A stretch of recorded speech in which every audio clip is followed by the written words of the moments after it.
ನಾನೀಗ ಸಿದ್ದು ವಿಷಯ ಹೇಳಿದ್ರೆ ಅಮ್ಮನೇ ಮರ್ಯಾದೆ ಹೋಗುತ್ತೆ. ಮಗಳು ಲವ್ ಮಾಡಿದಾಳೆ ಅಂತ ಗೊತ್ತಾಗಿ ಈ ಸೂರ್ಯಕಾಂತ್ ಇಲ್ಲೇ ಅವಳನ್ನ ಸಿಗದಾಕ್ಬಿಡ್ತಾನೆ. ಬೇಡ ಬೇಡ, ಹೇಳೋದೇ ಬೇಡ.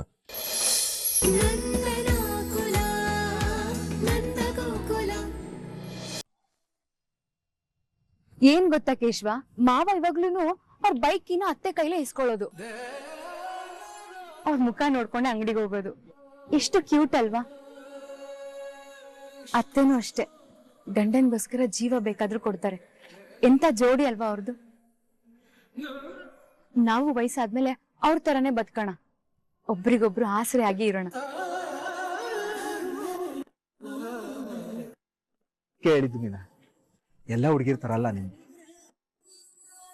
ಎಲ್ಲ ಮಕ್ಕಳಿಗೂ ತಾವ್ ಹೇಗ್ ಬದುಕ್ಬೇಕು ಅನ್ನೋದಕ್ಕೆ ಸ್ಫೂರ್ತಿನೇ ಅಪ್ಪ ಅಮ್ಮ.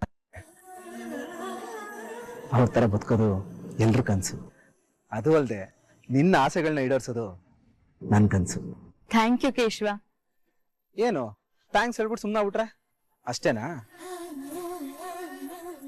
ಇದೇ ಖುಷಿಗೆ ನಂಗೇನು ಇಲ್ವಾ?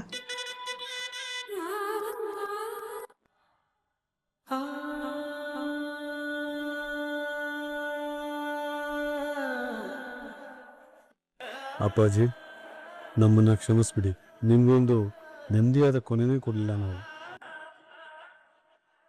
ಮಗಳು ಅನ್ಸ್ಕೊಂಡು ಓಡೋಗಿ ಕರ್ಗಿ ಸಾಯೋ ಥರ ಆಯ್ತು. ಯಾವ ಪುಣ್ಯಕ್ಷೇತ್ರಕ್ಕೆ ಹೋದ್ರೇನು, ಯಾವ ಸಂದರ್ಭದಲ್ಲಿ ನಿಮಗ್ ಸಿಗ್ಬೇಕಾದ ಸದ್ಗತಿನ ಚೋರು ಕಿತ್ಕೊಂಡ್ಬಿಟ್ರು.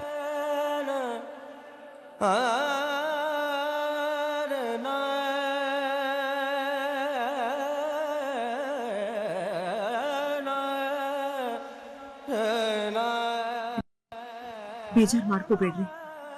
ಅವ್ರು ಆಡೋ ಮಾತನ್ನ ನಾವು 30 ವರ್ಷಗಳಿಂದ ಕೇಳ್ತಾನೆ ಬಂದಿದ್ದೀವಿ. ಒಂಥರ ನಮ್ಗೆ ಅಭ್ಯಾಸನೇ ಆಗಿದೆ. ಅದನ್ನ ಈ ಕಿವಿಲ್ ಕೇಳಿ ಆ ಕಿವಿಲ್ ಬಿಟ್ಬಿಡೋಣ. ಅವ್ರು ಹೇಳಿದ ಮಾತನ್ನ ಮರ್ತು ಬಿಡ್ರಿ.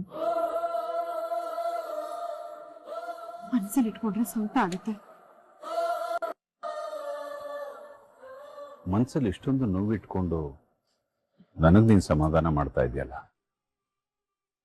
ನನ್ನ ಇಲ್ಲಿವರೆಗೂ ಒಂದು ವಿಷಯ ಅರ್ಥ ಆಗಿಲ್ಲ ಗಿರ್ಜ.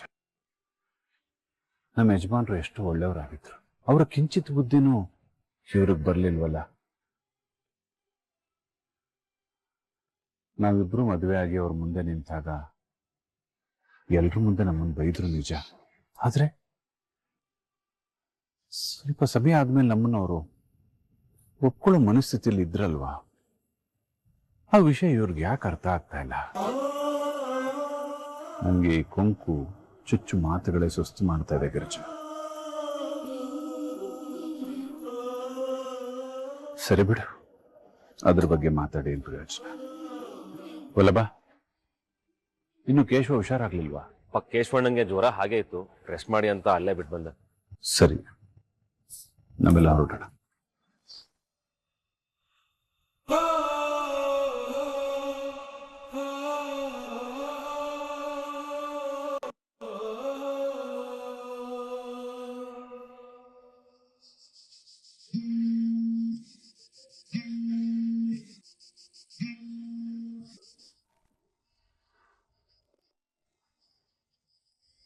ಅಯ್ಯೋ, ಇವ್ನು ಫೋನ್ ಮಾಡೇ ಬಿಟ್ನ.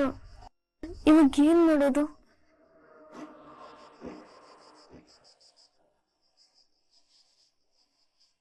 ಹಲೋ ಸಿದ್ದು. ಅಬ್ಬು, ನಾನು ಬಂದಿದ್ದೀನಿ. ಹೊರಗೆ ರಿಸೆಪ್ಷನ್ ಹತ್ರ ಗಾರ್ಡನ್ ಇದೆಯಲ್ಲ, ಅಲ್ಲಿಗೆ ಬಾ. ಬೇಡ ಅನ್ಸುತ್ತೆ ಸಿದ್ದು, ನಾಳೆ ಮೀಟ್ ಆಗೋಣವಾ? ಈಗ ನೀನ್ ಹೊರಟೋಗು. ಅವೆಲ್ಲ ಆಗಲ್ಲ, ನಾನು ಕಾಯ್ತಿದ್ದೀನಿ, ಬಾ ಅಷ್ಟೇ. ಸಿಕ್ಕಾಕೊಂಡ್ರೆ ಸತ್ತೇ ಹೋಗ್ತೀವಿ ಕಣೋ, ಪ್ಲೀಸ್ ಅರ್ಥ ಮಾಡ್ಕೋ. ಅಮ್ಮೋ, ನಿನಗೋಸ್ಕರ ಊರ್ ಬಿಟ್ಟು ಊರ್ ಬಂದಿದ್ದೀನಿ. ನೀನ್ ನನಗೋಸ್ಕರ ರೆಸಾರ್ಟ್ ಇಂದ ಒಂಚೂರು ದೂರ ಬರಕ್ಕಾಗಲ್ವಾ? ಹೋಗ್ಲಿ ಬಿಡು, ನೀನ್ ನಿಜವಾಗ್ಲೂ ನನ್ನ ಲವ್ ಮಾಡ್ತೀಯ ಅನ್ಕೊಂಡಿದ್ದೆ, ಆದ್ರೆ. ಆಯ್ತು ಆಯ್ತು, ಬರ್ತೀನಿ. ನಿನ್ ಮಾತ್ನ ಎಲ್ಲಿಂದನೂ ಎಲ್ಲಿಗೆ ತಗೊಂಡ್ ಹೋಗ್ಬೇಡ ಸಿದ್ದು.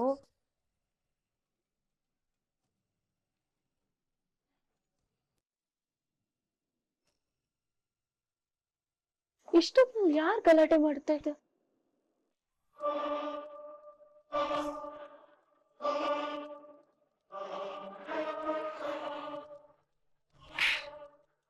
ಬಲ್ಲ ಬಣ್ಣಗೆ ಯಾಕೆ ಹೊಡಿತಾ ಇದ್ದಾರೆ? ಅಪ್ಪಂಗ್ ವಿಷಯ ತಿಳಿಸ್ಬೇಕು.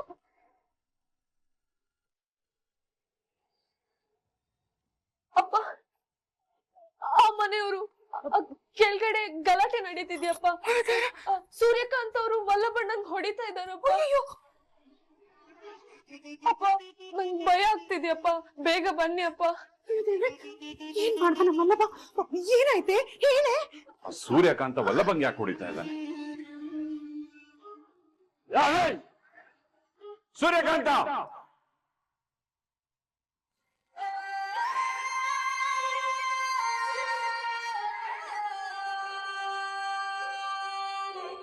ನನ್ನ ಮಗನ ಮೇಲೆ ಇನ್ನೊಂದ್ಸಲ ಕೈ ಮಾಡಿದ್ರೆ ಪರಿಣಾಮ ನೆಟ್ಟಗಿರೋದಿಲ್ಲ.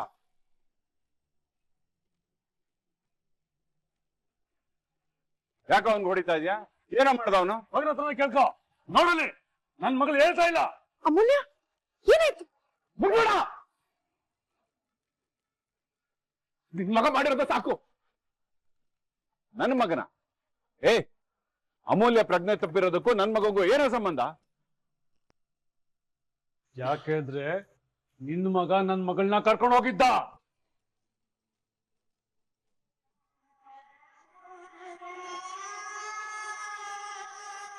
ಇಲ್ಲಿ ಅಮ್ಮು ಇಲ್ಲ ಅಂತ ನಾವೆಲ್ಲ ಗಾಬರಿಯಿಂದ ಹುಡುಕ್ತಾ ಇದ್ರೆ ಇವನು ಅಮ್ಮನ್ನ ಎತ್ಕೊಂಡು ನಿಂತಿದ್ದ.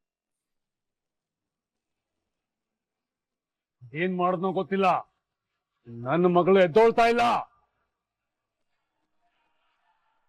ಮಾತೆತ್ತಿರ ನನ್ನ ಮಗ ಸಾಚ ಸಾಚ ಅಂತ ಹೇಳ್ತೀಯಲ್ಲ, ಇದಕ್ಕೆ ಹೇಳ್ತೀಯ?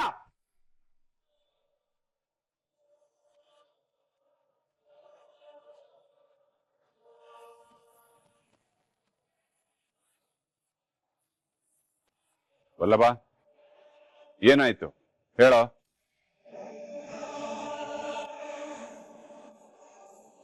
ಅಪ್ಪ, ಅದು ನಾನೀಗ ಸಿದ್ದು ವಿಷಯ ಹೇಳಿದ್ರೆ ಅಮ್ಮನಿನ್ ಮರ್ಯಾದೆ ಹೋಗುತ್ತೆ. ಮಗಳು ಲವ್ ಮಾಡಿದಾಳೆ ಅಂತ ಗೊತ್ತಾಗಿ ಈ ಸೂರ್ಯಕಾಂತ್ ಇಲ್ಲೇ ಅವಳನ್ನ ಸಿಗದಾಕ್ಬಿಡ್ತಾನೆ. ಬೇಡ ಬೇಡ, ಹೇಳೋದೇ ಬೇಡ. ವಲ್ಲಭ, ನಿನ್ನೆ ಕೇಳ್ತಿರೋದು, ಏನಾಯ್ತು ಹೇಳೋ. ಎಲ್ರು ಕೇಳ್ತಿದಾರಲ್ಲ, ಯಾಕೆ ಸುಮ್ಮನೆ ನಿಂತಿದ್ಯಾ ಹೇಳೋ. ಫ್ರೆಂಡ್ಸ್ ಜೊತೆ ಹಾಗೇನೆ ಫೋನಲ್ಲಿ ಮಾತಾಡ್ತಾ ವಾಕ್ ಮಾಡ್ತಿದ್ದೆ. ಅವಾಗ ದೂರದಲ್ಲಿ ಅಮೂಲ್ಯ ಮೂರ್ಛೆ ತಪ್ಪಿ ಕೂತಿದ್ಲು. ಗೊತ್ತಿರೋ ಹುಡುಗಿ ಅಲ್ವಾ, ಅದಕ್ಕೆ ರೂಮ್ ತನಕ ಹೋಗೋಣ ಅಂತ ಕರ್ಕೊಂಡ್ ಬಂದೆ. ಅವಳು ನಡೆಯಕ್ಕೂ ಆಗ್ತಿರ್ಲಿಲ್ಲ. ಆಕ್ಚುಲಿ ಇವರೆಲ್ಲ ನೋಡ್ಕೊಂಡು ತಪ್ಪಾಗಿ ತಿಳ್ಕೊಂಡಿದ್ದಾರೆ. ಬೇಡ ನೀನು. ನಾನೇ ಅವಳನ್ನ ರೂಮ್ ತನಕ ಬಿಟ್ಟು ಮಲ್ಕೋ ಅಂತ ಹೇಳಿ ಬಂದಿದ್ದೀನಿ. ನೀನು ಬೇರೆ ಕತೆ ಹೇಳ್ಬೇಡ ಮಗನೇ. ನಾನ್ ಯಾಕೆ ಕತೆ ಹೇಳಿ? ನಾನ್ ನಿಜಾನೇ ಹೇಳ್ತಿದ್ದೀನಿ. ರೂಮ್ ಅಲ್ಲಿ ಮಲ್ಗಿದವಳು ಆಚೆ ಹೇಗೋ ಬರ್ತಾಳೆ? ಮರ್ಯಾದೆಯಿಂದ ನಿಜ ಮಗಳು. ನಾನ್ ನಿಜಾನೇ ಹೇಳ್ತಿರೋದ್ ಕಣ್ರಿ. ನಂಬೋದಾದ್ರೆ ನಂಬಿ, ಇಲ್ಲ ಅಂದ್ರೆ ಅವ್ಳಿಗೆ ಎಚ್ಚರ ಆಗುತ್ತಲ್ಲ ಅವಾಗ ಅವಳು ಕೇಳಿ. ಮಾಡೋದ್ ಮಾಡಿ ನನ್ ಮೇಲೆ ರೇಗ್ತೀಯ ಯಾಕಂತ?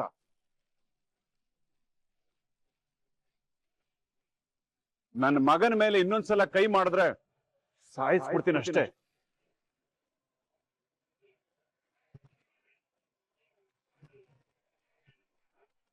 ಅವನ್ ಹೇಳ್ದ ತಾನೆ ಏನ್ ನಡೀತು ಅಂತ. ಮತ್ ಯಾಕೋ ಹೇಳು ಹೇಳು ಅಂತ ಬಡ್ಕೋತಾ ಇದ್ಯಾ? ಒಟ್ನಲ್ಲಿ ನೀನು ಅವನ್ ಮೇಲೆ ಅಪರಾಧ ಹೊರಿಸ್ಬೇಕು ಅಷ್ಟೇ. ಇಷ್ಟಕ್ಕೂ ನಿನ್ ಮಗಳನ್ನ ನನ್ನ ಮಗ ಕರ್ಕೊಂಡು ಹೋದ ಅಂತ ಹೇಳಕ್ಕೆ ನಿನ್ನ ಹತ್ರ ಏನೋ ಸಾಕ್ಷಿ ಇದೆ? ನೀವು ನಿಮ್ ಮಗನ್ ವಹಿಸ್ಕೊಂಡ್ ಮಾತಾಡ್ತಾ ಇದೀರಾ. ನಾವು ನಮ್ ಹುಡುಗಿಗೆ ಏನಾಯ್ತು ಅಂತ ಆತಂಕ ಪಡ್ತಾ ಇದೀವಿ. ಹೀಗೆ ಆದ್ರೆ ಬೆಳಕಾಗ್ ಹೋಗುತ್ತೆ ಅಷ್ಟೇ. ಸಾಕ್ಷಿ ಬೇಕು ಅಂದ್ರೆ CCTV ನೋಡ್ಬೋದಲ್ವಾ?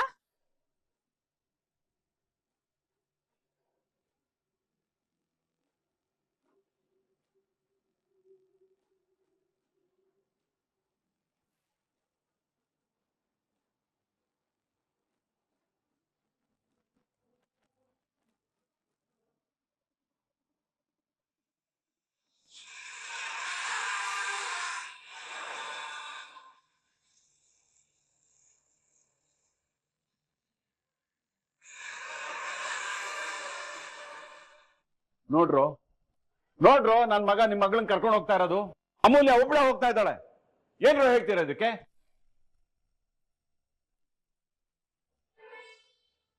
ಅಮ್ಮು ಯಾಕೆ ಹೀಗ್ ಮಾಡಿದ್ಲು? ಒಬ್ಳೆ ಇದ್ದು ಎಲ್ಲಿಗೆ ಹೋಗಿದ್ಲು? ಏನೋ ಸುಮ್ನಾಗ್ಬಿಟ್ಟೆ? ಆಗ ಅಷ್ಟೊಂದು ಮಾತಾಡ್ತಾ ಇದ್ದೆ, ಈಗ ಮಾತಾಡೋ.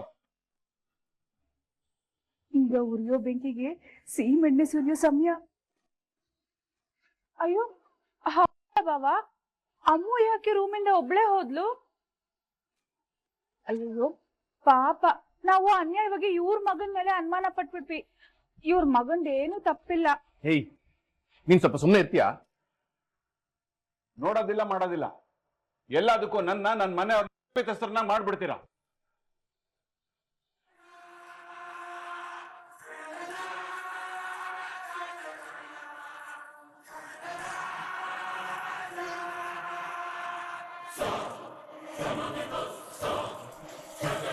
ಸೂರ್ಯಕಾಂತ,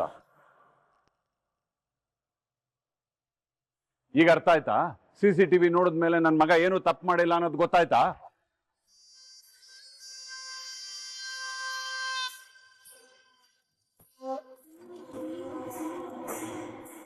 ರಸ್ತೆಲ್ ಬಿದ್ದಿರೋ ನಿನ್ ಮಗಳನ್ನ ಕರ್ಕೊಂಡ್ಬಂದು ಉಪಕಾರನೇ ಮಾಡಿದಾನ ಅವನು.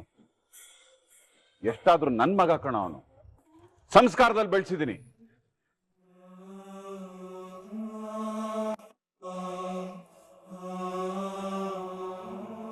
ಅವನ್ಗೆ ಬೇರೆಯವ್ರಿಗೆ ಸಹಾಯ ಮಾಡೋ ಒಳ್ಳೆ ಬುದ್ಧಿ ಇದೆಯೋ ವಿನಃ ನಿಮ್ ತರ ಬೇರೆಯವ್ರಿಗೆ ಕಷ್ಟ ಕೊಡೋ ದುಷ್ಟ ಬುದ್ಧಿ ಇಲ್ಲ ಕಣ.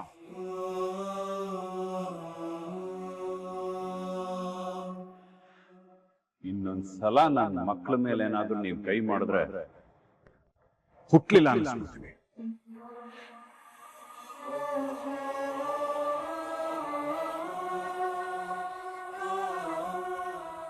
ಏನ್ ಅಣ್ಣ ತಮ್ಮ ಮುಖ ನೋಡ್ಕೋತಾ ಇದ್ದೀರಾ? ನನ್ ಮಗನ ಹತ್ರ ಕ್ಷಮೆ ಕೇಳ್ರು.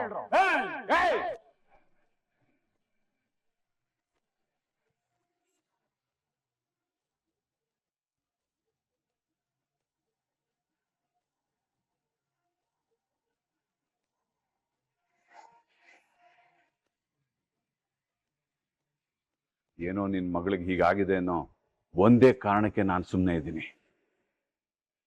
ಇಲ್ಲ ಅಂದಿದ್ರೆ ಅದ್ರ ಕಥೆನೇ ಬೇರೆ.